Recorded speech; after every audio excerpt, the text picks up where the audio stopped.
Welcome to your channel, Night Vale Stories. I never believed mirrors could hold anything more than reflections, but everything changed the night I stayed alone in my grandmother's house. She used to warn me, never stare into that old mirror for more than 10 seconds. I always laughed it off, thinking it was just another one of her strange superstitions, until the moment I discovered why she feared it so much. The mirror stood in the hallway, tall, cracked at the edges, and covered with an ornate silver frame that felt colder than metal should ever be. As I walked past it, the air shifted behind me, like someone had slipped into the hallway without making a sound. I told myself it was just my imagination, but something inside me whispered to look. I turned toward the mirror and stared at my reflection, expecting to see only myself. But after a few seconds, my reflection began to move slower than I was. I lifted my hand, the reflection hesitated. I blinked, it didn't.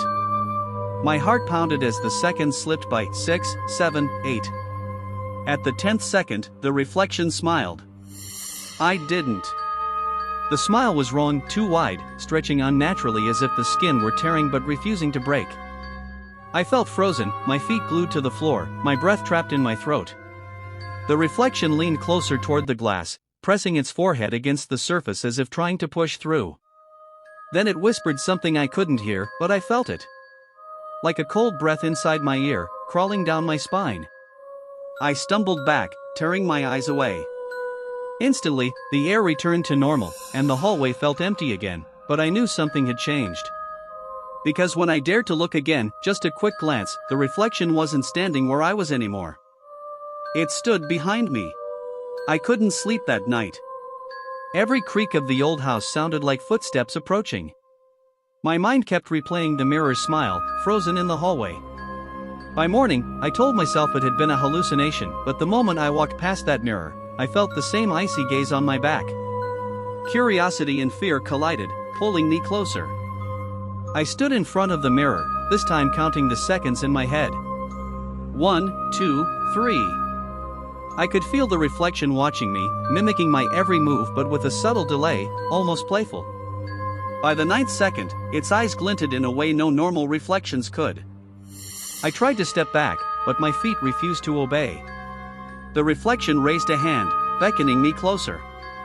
And then I noticed something chilling. Behind the mirror, in the faint shadows of the hallway, a second figure moved, just barely visible. It wasn't me, but it was wearing my face. Panic gripped me. I ran to the door, slamming it shut, but when I turned back, the mirror now held not just a reflection but a dark, almost liquid-like version of myself. Its eyes burned with hunger.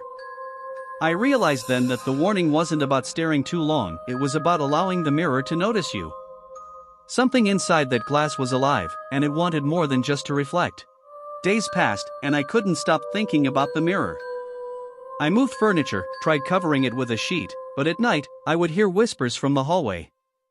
My reflection had become a constant presence in my dreams. In every dream, I stared at it too long, and it would step closer, reaching out to pull me into the glass. One evening, curiosity won again.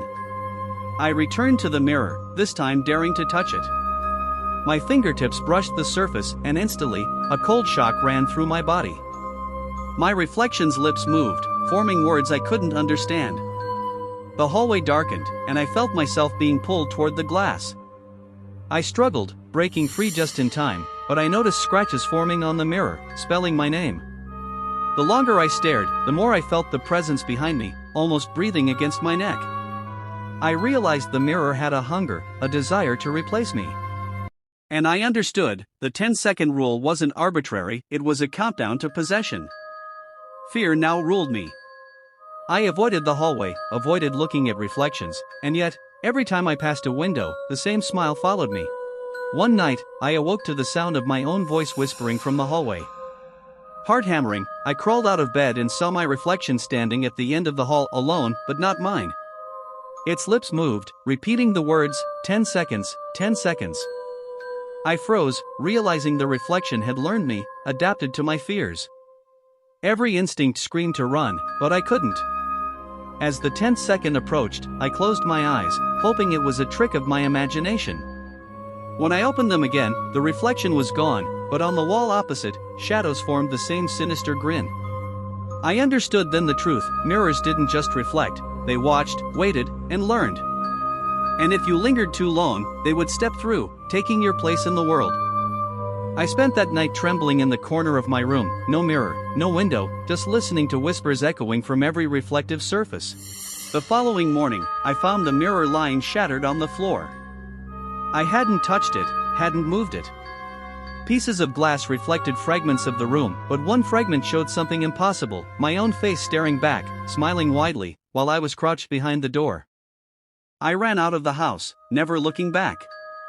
But sometimes, in windows or in the reflection of my phone screen, I see that same smile, counting silently, warning me, 10 seconds.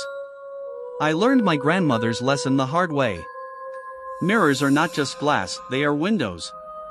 And if you stare too long, even for curiosity, something on the other side will notice. Something that wants to live, something that waits, and something that will never forget your face. I keep telling myself it was just fear, but deep down, I know one day, I'll meet that reflection again. And next time, it won't wait 10 seconds.